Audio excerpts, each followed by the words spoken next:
welcome back. So, the ending of chapter 2 of John Dies at the End. John has accidentally injected himself with some of the soy sauce, try to go to work, and then they get picked up by the cops. So, that leads us to chapter 3. Hold on, let me review my notes so that way I can have a better dialogue. Okay, I glanced at everything. So, now, David is in the interrogation room, John is in a separate interrogation room, and a detective that David refers to as Morgan Freeman is like questioning him. He starts asking him all about all these different people, including Jennifer Lopez, who was at the party, and then even Jim, which, if you remember Jim from the previous chapter, his sister was really worried about him, and now that his name's getting brought up in the interrogation, David thinks that she has every right to be worried. And while Morgan Freeman is asking him all these different questions, David is able to figure out what he's going to say before he even says it. And then in a blink of an eye, he's able to see he knows everything Morgan Freeman knows. He knows everything that he ate. This is the last time he slept. And then he also knows how some of the people that were brought up in the interrogation, how they died. He even knows who's missing. And then they show him, and then Morgan shows David a picture of Robert, which turns out his real name is Bruce Matthews. Yeah, Bruce Matthews. And then he showed him an after picture of Robert, aka Bruce, and it was pretty much like a body was exploded. And then while he's telling him, asking him about Robert, a cop comes in, or the other detective comes in, and then they leave the Morgan and the other detective leaves the interrogation room, and they come back and they say, David, your friend is dead.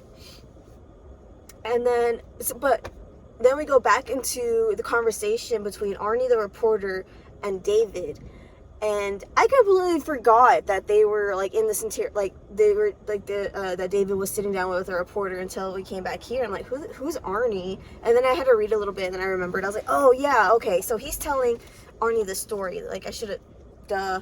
Anyway, so we're back there, and Arnie's very skeptical about everything going on, and then so David decides to take Arnie out to his Bronco, and he shows him this dog cage, and from Arnie can't see anything. He's like, there's nothing there. And then David tells him, look at me, but look at the corner of your eye. Pretend you're not trying to see it. So he does it, and then whatever Arnie saw freaked him out, and now I think he's a full-blown believer. Something fishy's going on. And then we go back to the interrogation room, and when Morgan Freeman leaves to go deal with, the death of John, there's a cop in the room, and then David's phone starts ringing, and he answers it, and it's John. John's on the other line. He's like, oh, am I dead yet? Dude, what's going on? And then John tells David, he says, hey, you need to get out of there. By the way, the cop that's in that room with you, don't look at their reflection. And David can't help himself. He looks, and he doesn't see that guy, the cop that's in the room. He doesn't have a reflection.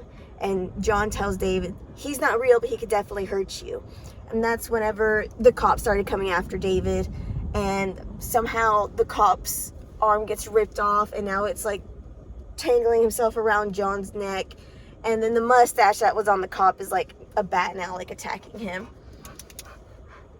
And so David is trying to run away, and he finally gets out of the room, and he's out of the interrogation room. And then in all the chaos, he decides to take advantage and just leave. He walks out of the police station, and he doesn't know where to go. And then John tells him to go get a hot dog half a mile away. So whenever he goes to get the hot dog, he's still on the phone with John. By the way, John is dead at this point. Everybody's at the police station thinks he's dead. So I'm intrigued. I am very much intrigued. I can't wait to see where this is all going. But John tells David when he gets the hot dog, he said, put it up to your phone, put it up to your ear. So David does, and he thinks that, like, officially he has hit rock bottom. Like, he is on the phone with his friend that is dead, and now he has a hot dog up to his ear, like it's a hot dog, or like it's a phone. And then while he's trying to talk to John, his phone dies. So he thinks to himself, like, crap, how am I supposed to get in touch with John now? But he's still in contact with him through the hot dog. He's using the hot dog is their way of communicating. And John tells him, like, you're only able to do this because of the soy sauce, and you don't have that much left in your system. So you need to go over to Robert's place before the cops show up. Get some soy sauce. Yeah, that's chapter 3. I should have done chapter 4, but that's chapter 3 of John dies at the end. Wow, this book is just so fun.